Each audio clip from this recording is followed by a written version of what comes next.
Hello, everyone, and welcome to the Comics and Tarot, the Art of Fortune and Fantasy panel. I'm going to be your moderator. I'm Markeia McCarty. You may know me from Nerdist or Something Scary podcasts on YouTube, where we do animated horror videos and other fun narration submitted by stories from users like you. Along with that, I am a very huge fan of tarot in general. Since I was a kid, definitely up till now. I don't know if you can see the tarot collection that I have behind me, but yes, I'm an avid collector and I believe in the mythology that goes with the cards along with the artwork that goes into it.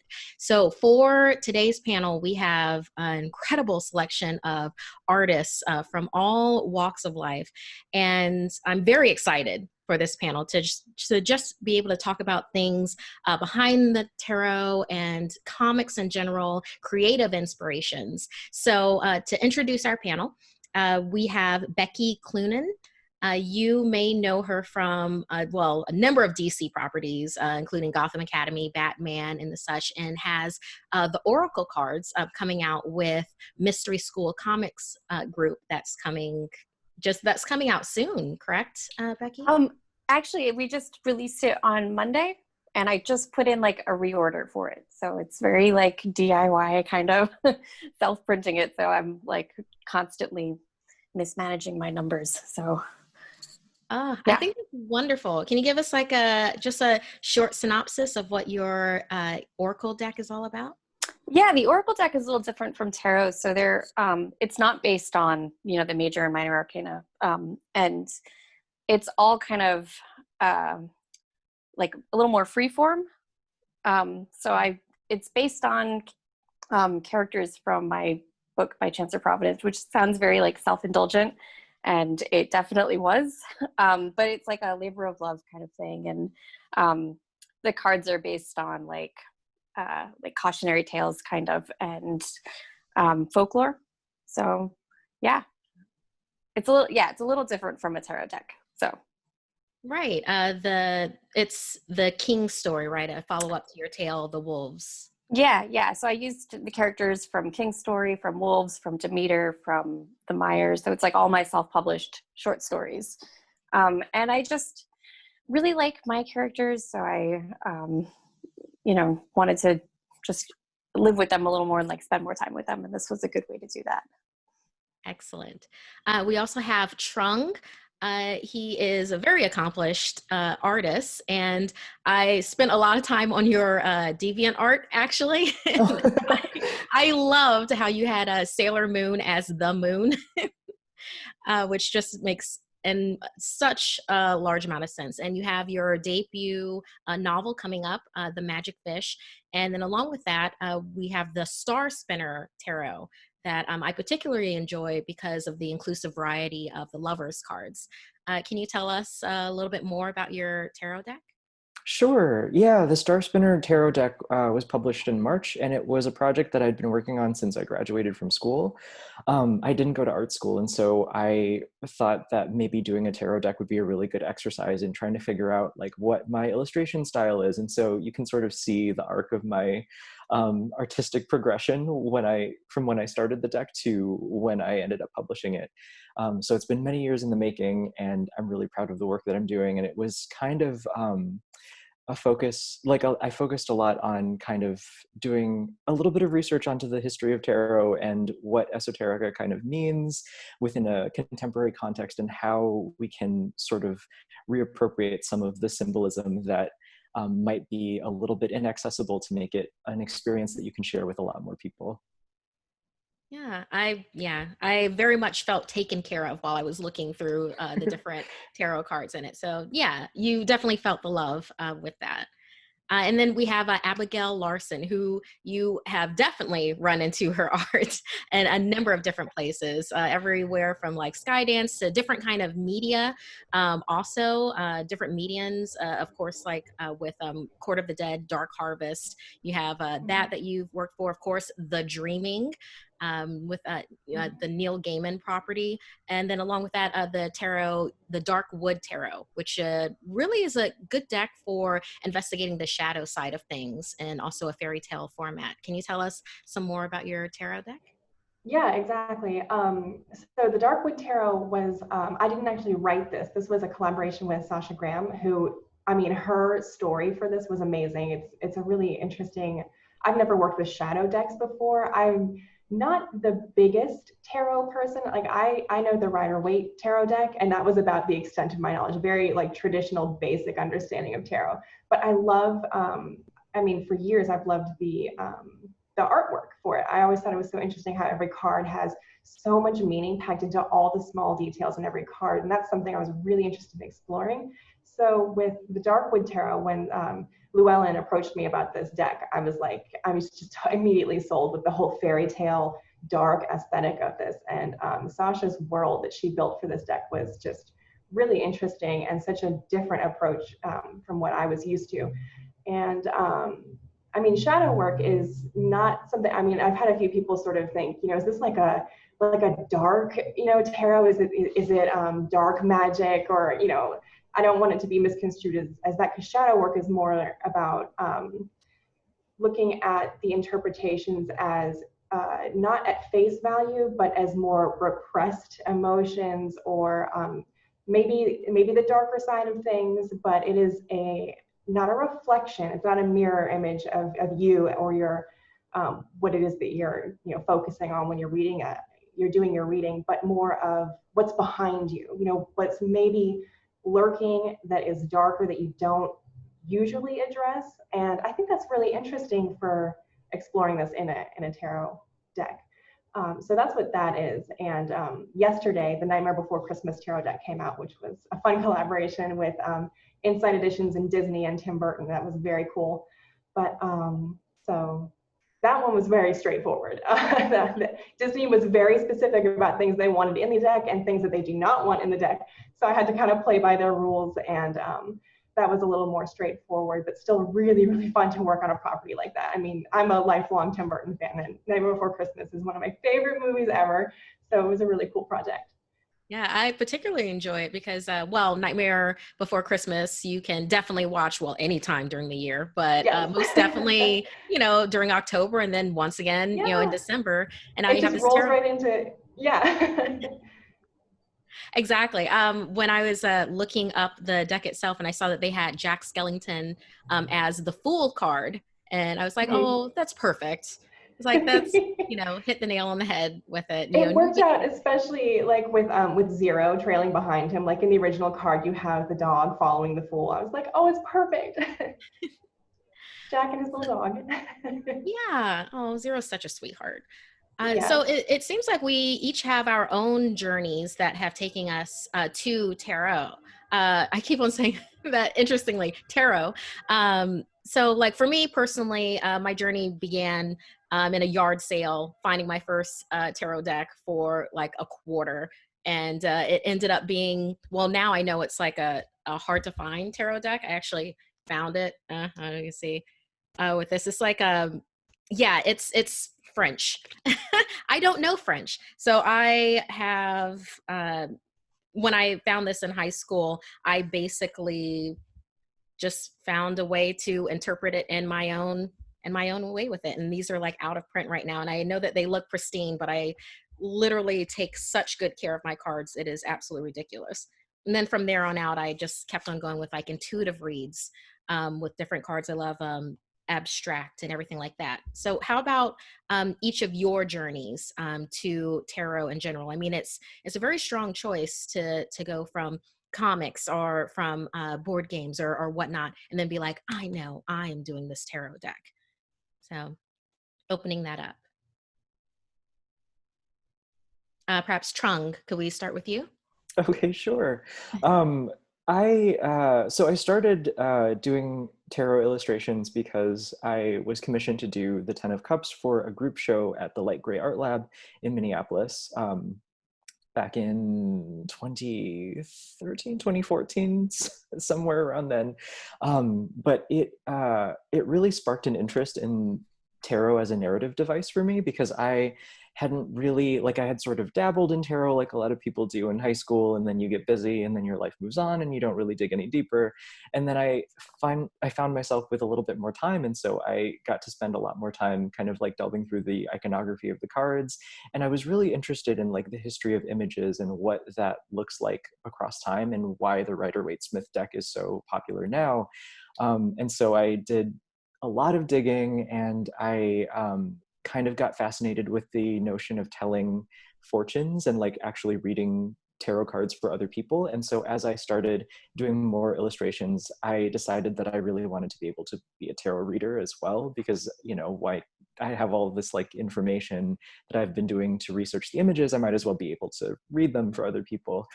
So I wound up making 2 decks. So in the middle of doing the Star Spinner Tarot deck, I made another deck called the Very Little Tarot deck that I made just so that I could have a deck that I could practice with that was my own.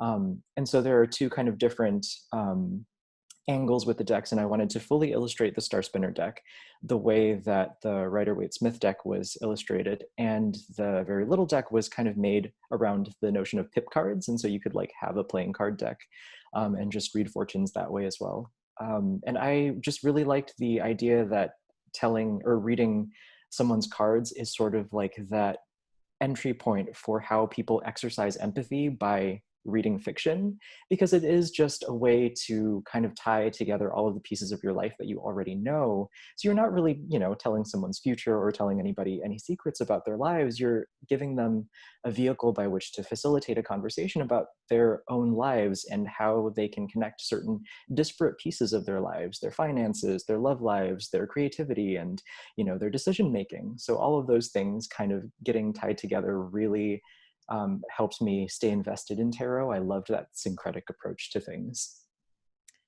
I very much agree with that. For me, it's like every card is a story that we're all telling to each other, where it's even if you have never heard about this story before, you look at a tarot card and like something like the Empress, and then seeing, well, obviously depicted in different ways, especially with each of your decks, but with her, you just feel this feeling of power. You see this growth that's happening around her. It's like just being able to see that you can literally sit in her seat or feel like you are, you know, someone that is in her family. She's familiar to you. Mm-hmm. So that's something that I particularly love with tarot, and the ways that each of you have depicted these iconic images in your decks. Becky, can you tell us some about your journey of discovering tarot? Yeah. So, you know, like Abigail a little bit, I was most familiar with the Rider-Waite stuff, I think, which is like what most people's introduction is to these like iconic images. And, you know, over the years, I've had a lot of people, you know, friends who were very into like reading tarot. And I it was so intimidating for me. And a lot of people suggesting like, oh, you should make a deck. And I'm like, but it's so many cards. It's so many cards. And each card is like fully laden with symbolism. And I was just like, I don't know if I'd ever be like able to work with that, or, you know, able to do it justice in a way. So I think approaching it more as an oracle deck, where it's, you know, like Trung said it so perfectly. And Trung, I have to say, like, I've been the biggest fan of yours for a super long time. So I have your deck and everything. And I'm like, you know, it's great. Everything that he said, I basically, you know, that's what I wanted to say. I think it's a really good way for people to do some self-reflection and maybe look at things in a new way. And, you know, when you're given a reading, you know, like, again, it's not like, I'm not sure if I'm looking at it in a more, like, it is mystical, but it's also very like practical. You know, these are things that you can apply and like look at things in a different way, and maybe, you know, self-reflect and analyze, you know, by way of these cards. And the deck that I did kind of, it works almost as story prompts too. So because I tried to make it because I was creating my own characters and stories, and the descriptions for each card were made up. So when I was kind of configuring this deck, I was looking at it almost as like a gaming system, where I was like, I wanted to create a balanced deck that is, you know, will not only make you reflect on the questions that you're asking, but also like prompt you to think in new ways. So yeah, I don't know. No, absolutely. I love divination cards. Yeah, they are really good at clarifying, and then it's also really good when you just want a thematic statement for a day. And then they're, with tarot in general, it can be a little bit intimidating. I'm intimidated right now, I gotta say. Yeah, it's like even with a Rider Waite, like you said, that's been around for forever. Even with that, it's like having all these cards like just present it to you. It's like, oh, I'm supposed to know every little meaning. I'm supposed to know if this relates to what astrological sign as well. It's a lot. It can definitely be a lot. Something that I love with the divination cards, which also what I said earlier with I like abstractness and being able to see like what jumps out at you with that, and especially with having it based on a property that you created yourself. I feel like that makes a really strong energy and connection to the cards in general, and I think that would read very well for everybody else. I like to use divination or goddess cards as clarifiers also for tarot, because you can put it out in front of you and it's just like, wow, these are a lot of iconic symbols that mean a lot of things. Let me just put something down that can mean what it means to me. Yeah. And you said earlier when you got that French deck that you made up your own meanings for each card. And with my deck, I definitely wanted people to like take the symbolism and the images and what's happening on the cards and like be able to not just like my guidebook that I made is very like basic. It has a few different ideas, but I would want to encourage people to like make their own meanings for the cards and, use it like however they, if it's speaking to them in a different way, then do that, Absolutely. Abigail, please, I'm very interested. What was your journey to tarot? Well, for me, like lifelong, it started when I was probably, I guess, in high school and into college. I had a girlfriend who used to do readings for people, and I remember like being totally freaked out by it because everything, like she was one of those people who like memorized every single detail. Like she was amazing at reading, and it was sort of scary and intimidating to me, like that you could, someone could know so much about the inner workings of me personally, and that she could do this for other people is so interesting to me. So that got me interested in it kind of in a practical way. Like I had a lot of books on tarot, and I didn't actually read a whole lot. I wasn't much into actually trying to use the cards as divination tools myself. I was just really interested in the history of them and the artwork and the meaning and the symbolism. That was all really, really interesting to me. And artistically, as I got a little older, I started exploring my own, how would I do it myself? And I had a ton of sketches of, what would I want to do as the Fool card or the High Priestess or something. I had like just sort of random cards from the major arcana drawn out. And it didn't actually occur to me to actually try to like approach a full deck until I was approached for the Darkwood Tarot, because it was daunting. It's so many cards, and there's so much symbolism, and I never thought I'd be able to do it myself. So I was really happy to have a collaborator as an author to work with who knows the in and outs of all this, so I could have some guidance on how to approach this. But yeah, it's I'm definitely one of those people who needs the guidebook right in front of me every time if I ever try any kind of reading. I need all of the instructions very clearly laid out, because I have no clue what I'm doing when it comes to reading. But that's what's so interesting about it, because there's so many different kinds of decks and so many different kinds of way to read them. And I think that's what makes it interesting, is that there's so much variety.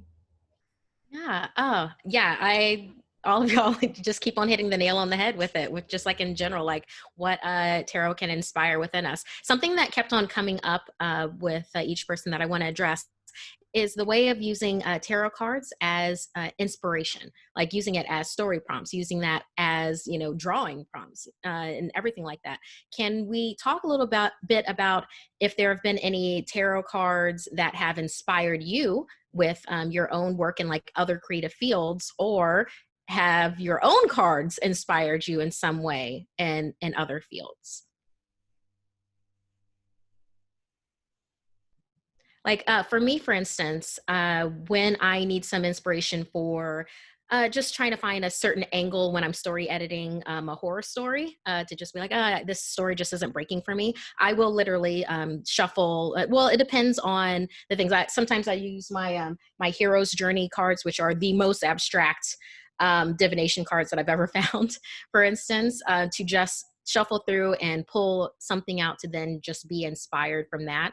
The magician card and Rider Waite and like in different decks helps me a lot to just I'll just relax my vision and just look over it and be like, oh, you know, it'd be a great murder weapon, a knife, or something like that. With I'm saying horror stories in general, but have you been inspired by tarot cards and other creative pursuits? Becky, let's go ahead and start with you.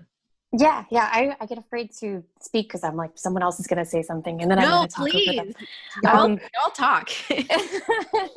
So like, definitely like I've done, you know, anytime I'm stuck for an idea, I think just the, you know, flipping through a tarot deck, I've got, you know, we have like a couple laying around here and I'm always looking for new ones. But it's like such a wellspring of, not just ideas, but symbolism and like different, you know, different ways of looking at things. So oftentimes I'll, you know, I just did a fool pin, but I was trying to think of different ways to, you know, just taking the symbols and rearranging them and making something totally different. So I went with like kind of a Saint Sebastian style.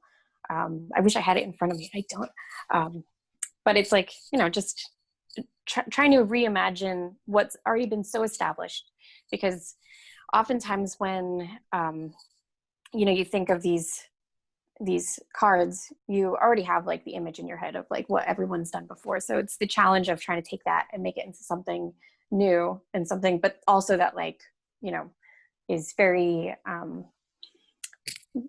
conscious of, you know, what, you know, the whole past of it. And it's been, you know, so many people have done incredible versions of these cards. So it's taking all of this and then how do you make this, you know, how do you take this idea that's been done so many times and bring something new to it is such a challenge to me, but I do love it. And I think this year I'm definitely thinking, I'm feeling the Hermit. So I'm like, maybe I'll do something with that. Oh, I definitely feel that. I think we're all feeling the Hermit energy of this year. Abigail, you were going to say something? Yeah. No, I was just going off what Becky said. That's such a good point. I mean, this has been done for, centuries, really. You know, artists redoing it and rehashing this story of the tarot. And it's a little scary to think about. I mean, if there's someone who is thinking, you know, I want to do a deck, it can be really daunting thinking, you know, how can I do this in a way that hasn't been done before a million times? But I think that's what's so fun about it is that we know the symbolism and we know the story of the tarot, but every artist, you know, even if you keep the composition the same or the layout or keep the symbols in the same places, every artist is doing it in their specific style and their own tone and their own vision. So I don't know, it's fun to explore it in that way. Yeah, I like to think of the tarot deck as sort of like an art object too. And whenever you think about something in terms of like being an art object, you have to think about where the iconography comes from and where that history comes from. And so one of my favorite things that people do when they make new tarot decks is they will create imagery and iconography that's specific to them and their own experiences and the things that they love. I know Yoshi's not here, but I just got her tarot deck and I'm super excited about it. So I just have it here. So Yoshi is here with us in spirit. Tarot of the Divine. Yes, so interested. It's really beautiful. I've got one too. Yes. I've got one of these. I'm showing off right now. And I've got one of these. Look at that. Yeah. Oh, you've got them all. I got them all. Yeah, but so what Yoshi's doing is kind of doing, taking the iconography and the symbolism of the tarot and connecting it to stories that we already know, but like from places that aren't usually associated with the tarot. And one of the things that kind of was really freeing to learn about and made tarot way less intimidating was understanding that the iconography from the Rider-Waite deck came from a particular time and place from a particular group of people. And so you get like a lot of imagery that comes from this like turn of the century pith hat racism sort of place, where there's a lot of like, this came out of like this time when people were still like in the mindset of like Egyptomania and like trying to kind of misappropriate different elements of, you know, cultures that they didn't well understand in order to kind of cultivate this veneer of mystery to their imagery. And Pamela Coleman Smith did actually a really good job of making it really personal to herself. And I found that so inspiring, and it really freed me to just be like, okay, I can just make this iconography whatever I need it to be for me. I love that. And especially with like, let's talk about Star Spinner Tarot for a second. With like, you have so many inclusive and extra like lovers cards. Can we talk about your process with like having these additional lovers cards? I love that you have that. Literally one of my friends has a deck on the way and is going to gift us different lovers cards. Cause like this reminds me of you type of a thing. And I love being able to just have that you can have in a deck. So can you talk about what you were going through to have the different versions of love for the lovers cards? Sure. Yeah. I think one of the things that winds up happening when you do any kind of visual project is that there's never one edition that you're happy with. And so I've redrawn most of the cards a couple of times over, and the lovers cards I could never entirely nail down because the symbolism of the original card and all of the different ways that people like to interpret it as being like sort of romantic or just like being something about a really strong sense of partnership and about being like kind of in the same, being on the same page while you're on the same journey. All of those things I had a lot of trouble encapsulating in just one card. And I really had to think about all of the different ways that people envision love and like who their person looks like, and all of the ways that, you know, we make kind of different assumptions about the nature of different partnerships and what looks healthy to, you know, and normal to people might be different from person to person. And so I wanted to kind of make the lovers as varied as possible so that people could either choose one card or like have a couple of different cards in the deck for them for their reading so that they can interpret them in different ways, since they all are just slightly different enough that you can read them in different ways. They don't all have the exact same meaning. So it was just one of those instances where I couldn't decide, and I decided that, you know, I'm going to leave it up to the reader so that they can have a personal relationship with the deck, and they can have as much agency as they could possibly have in, you know, choosing what kind of cards go into their deck. Love that. And since we were doing shout outs for Yoshitani, who was working on Zatanna and the House of Secrets, was supposed to be on the panel, but unfortunately, you know, in this time during pandemic, just things, technology things just happen and they're out of our control. But yes, also they have Tarot of the Divine, which it's Beneath the Moon. It's based on Beneath the Moon, fairy tales, myths, and divine stories from around the world. Each of them is like multicultural stories, like in each of the tarot cards. So one of my favorites is the Four of Coins, which it's a different depiction of the Four of Coins than I've ever seen before. It's like an indigenous person being cradled by the wings of a very large bird. I don't know the story behind it, but I do know the story behind, for instance, the Seven of Wands, which is John Henry, like literally has John Henry like about to, and I very much enjoy that. So yes, everybody out there, like most of our panel, and I'll get it too. Most of our panel has already said Tarot of the Divine is divine, and go ahead and take a look at that.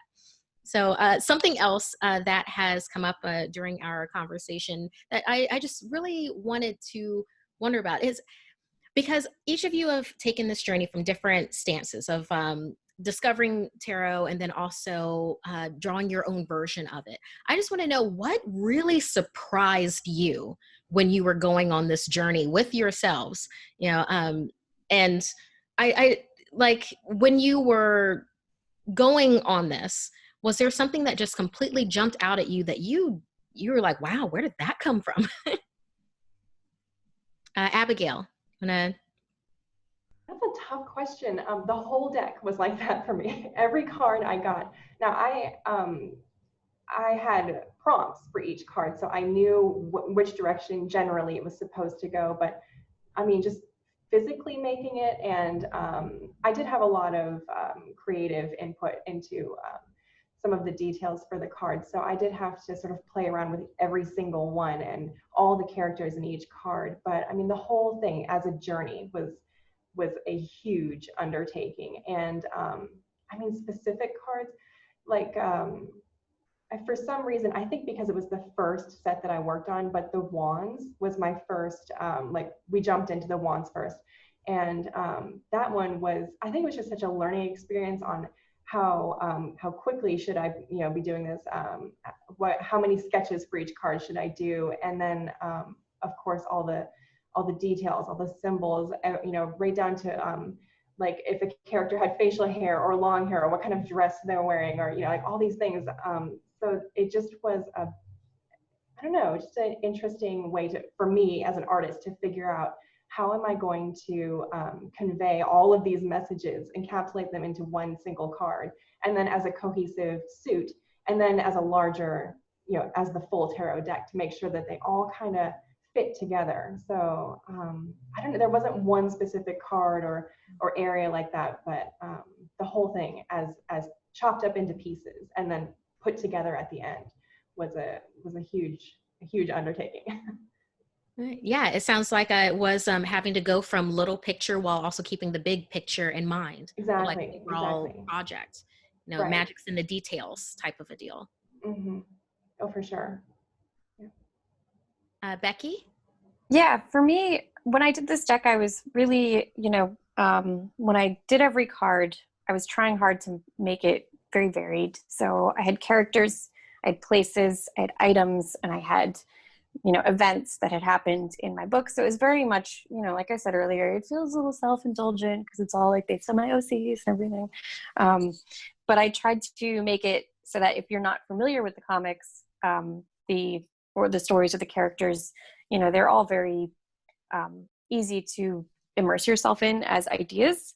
And then taking all these, drawings and all the, images that I'm making, and then figuring out what each of them means. And then the first time I actually went down and did okay, here's my first spread, when I got the card, because I printed them before I even test them out. I should have made a test deck or something with index cards, but I didn't. So I just sent them out, got them back. And then when I did my first spread and I was looking at them, I was like, oh my God, it makes sense.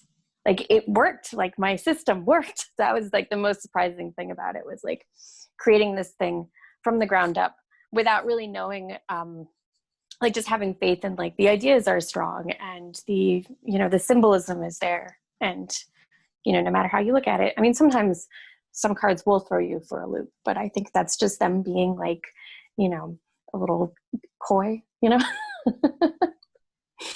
So yeah, that was I think the most surprising thing was actually pulling it off and making something that I felt is intuitive and can be used as not only a divination tool, but also story prompts. And there's so many, they're just fun to play around with. So I was very shocked. Yeah, I enjoy that. It's you went to your own well, and the water is great. You were able to. It was fine. It was also, I had done it during Inktober, so it was kind of a thing that I did as an exercise, one every day kind of thing, and it felt like a marathon. By the time you're done, you're like, whew, never doing that again. I like that. That's also a pretty good point for other people that are interested in possibly doing their own tarot deck. Be like, hey, Inktober. We're recording this earlier, but it's right around the corner. And what is time? What is time right now? It's Thursday. Thursday, 8:00 in October, all the same thing. So yeah. So it's. I mean, you could just take you could do it any month, really. It's 30. I did 30 cards originally, and then I did 32, and then I think I added 8 to make it an even 40 for printing reasons, to make a box. So, yeah. Excellent. Trung, was there anything when you were going through your process of getting your tarot, from out of here and out of these hands onto the actual cards themselves? Is there something that really surprised you during this process?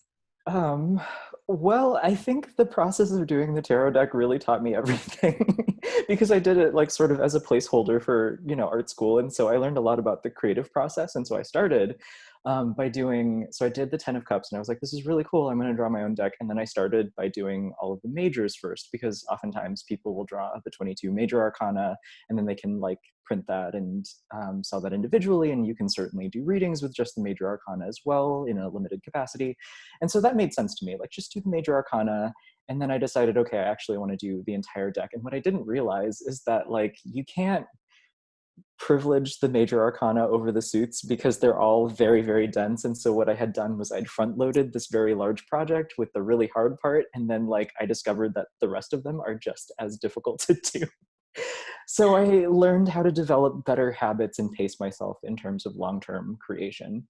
And then as I was becoming more familiar with the mythology of the cards, I realized that some of the suits spoke to me a lot more strongly. And I think one of the things that really jumped out to me was like when Becky was talking about the project being really self-indulgent, I was like, oh yeah, I like could not help making it a really self-indulgent project because some of the cards feel more familiar to me than some of the other ones. And so I think it's sort of like a book where the first project that you do is going to be very confessional. And I'm kind of worried that people are going to know a little bit more about me based on like where I've weighted certain cards. Like for example, like the deck, I found the cups to be really easy for me to do. I like got them all out of the way right away and I felt really comfortable with their meaning. The wands and the coins I was pretty comfortable with, but the swords were incredibly challenging for me. I'm not a mercurial person and I have a lot of difficulty making sharp decisions. So I'm like very like, okay, so I'm like an emotionally oriented person and I'm not super great with the like incisive decision making, and this is how it was reflected in the deck. And I think people can feel that the cards are weighted in a particular direction as well. But I'm kind of comfortable with that now. I don't think I have to be everything for everyone. So it's like this project is telling me about myself all of the time. Love that. You can see that in, I was going to say, you can see that in your art too. Your art's always has like this just flowing, just, lots of curves, lots of, Yeah. just incredible line work. And then with the swords, once you said that, I was like, oh yeah, I could see like the swords being that like dramatic sharp angle against all your soft, like incredible lines. Like Yeah. it's so that's funny. Exactly it. I enjoy that so much because I actually have trouble when I'm doing readings with the cups. And that's because that's me and my emotional issues of like having difficulty like with cups, while I really enjoy the wands, creative, going off into the forefront and everything like that. So like I personalize myself with like Queen of Wands type of a deal. So yeah, I find that incredibly interesting. I love that. Is there Trung, is there any of the cards, I assume it might be from the cups side of things, that you're just like, I kind of feel that this might personalize me a little bit. Like this is the card that speaks the most to me, like right now, type of a deal.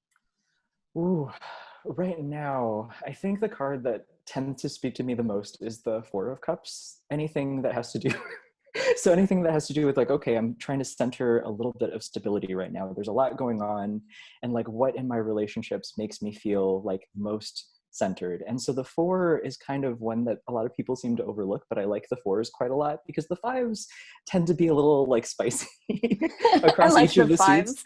Yes, the fives are like very like, oh, like we're gonna spice things up right now. And I'm like, the fours are like, I can take a breath before I move on to the fives. And so I always kind of center on like the fours in each of the suits, and the Four of Cups is one of my favorites.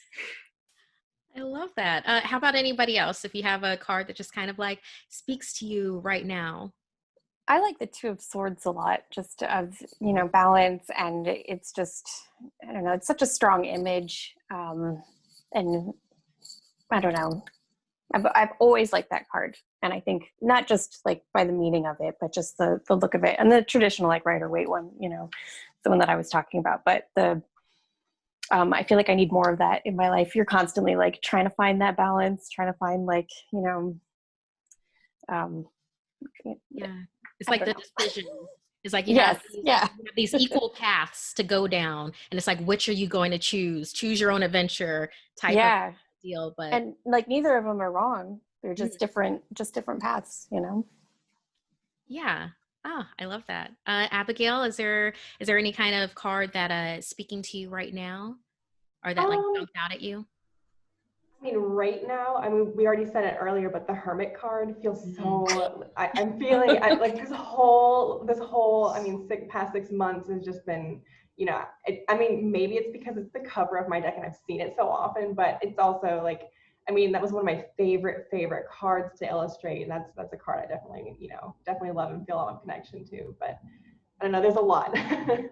I need to go through them again. But I mean, I'm an earth sign, so I love my pentacles. Like the whole suit of pentacles is definitely really poignant for me. But right now is the Hermit. Yeah, I feel that. I'm an earth sign too, and the Hermit is the Virgo card, and I'm also a Virgo, so I totally understand. Oh, you get it, yeah. Right. So obviously everyone here comes from like a different, well, you're bound together creatively, and then especially with taking on these projects for tarot in general, and being able to use the tarot deck, like we've discussed, like as story inspirations, as creative inspirations. And then also, of course, utilizing it in the way that it has been used, which is being able to establish your and recognize your own patterns, being able to see your own paths, and then also find a way to traverse them. So for a final question for this panel, what is something that you might want to say to someone who is skeptical with using the tarot in any way, shape, and form? Is there anything that you would like to say to a person like that to just have them perhaps see tarot in a different light? It's not scary.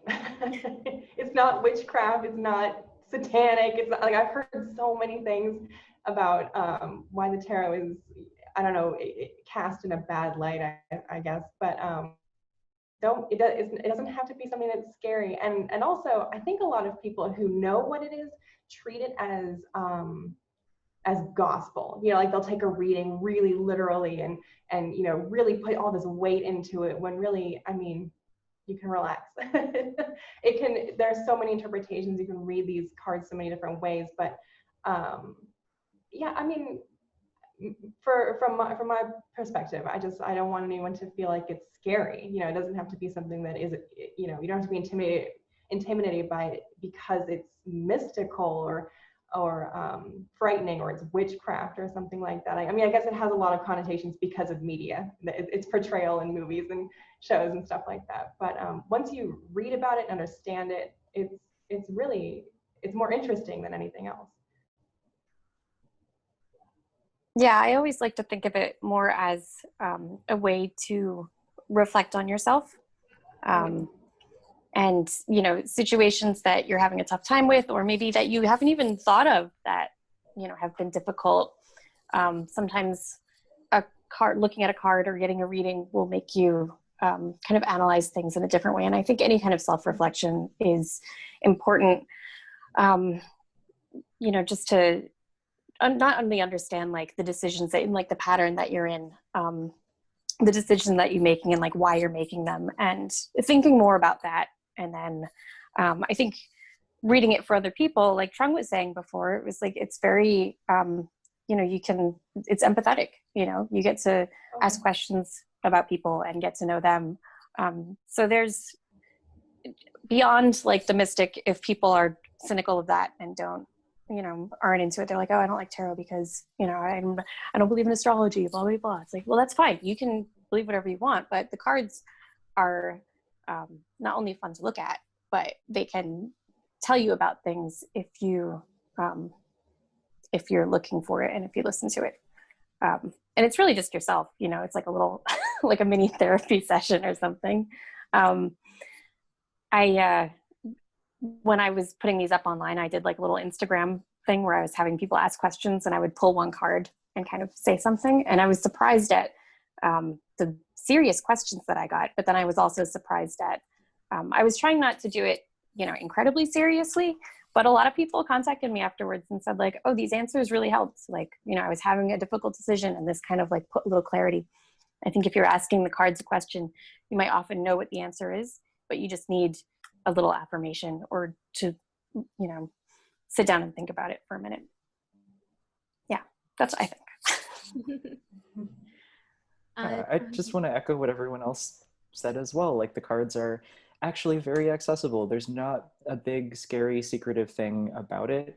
And I do want to, like, some people do take it very seriously, and I want to honor people's different spiritual inclinations. But for my purposes, I always tell people before I do a reading that the cards cannot tell you anything that you don't already know. They just kind of help you piece the different parts of your life together and examine relationships between maybe disparate areas of your life that you hadn't really considered before. So it's just a really nice way to maybe reframe your own priorities and figure out where you're kind of at in your life. Like, there's nothing big and scary about it. I love that. Well, obviously, y'all are preaching to the choir with me, but I feel like this has definitely struck a chord for other people out there. So if we could go around, and if you could just say where people could find you on social media so that they can go ahead and buy these wonderful decks that each of you have out there for the different parts of their lives. And let's do Abigail, Becky, and then Trung. Well, you can find me online at Twitter and Instagram at Abigail_Larson. And both of my decks can be found on Amazon, Barnes & Noble, Book Depository. And of course, I always say, look at your local indie bookshops first. See if you can support your local businesses first. And Amazon, as your last resort, you absolutely must. Unfortunately, they're the big one, and it's worldwide shipping. So I understand why people would look for it there. But yes, that's where you can find me. I am at Becky Cloonan on Twitter and Instagram, and the cards can be found at mysteryschool.bigcartel.com. And there's like links to it from my Twitter profile and Instagram and stuff. And I can be found on Twitter and Instagram at Trungles. My website is trungles.com, and you can find my deck wherever books are sold. Check it out on IndieBound and bookshop.org first, like Abigail mentioned, and they can also be found at Barnes & Noble and Amazon and everything else as well. And if you want to find me on social media, I'm at Markeia McCarty, and that is Twitter and Instagram, at Markeia TV on Facebook. And yes, I would love to talk tarot with you, and horror and fantasy and just everything, because I'm just a big old nerd that likes everything. This has been a fantastic panel. Thank you so much, each of you. Oh, and then also for Yoshi Yashitani, go ahead and check out their Tarot of the Divine. And like Abigail said, you can find it at indie stores up to Amazon. So everyone, this has been the Comics and Tarot, the Art of Fortune and Fantasy panel. Thank you so much for joining us, and we look forward to you starting your tarot journey yourselves.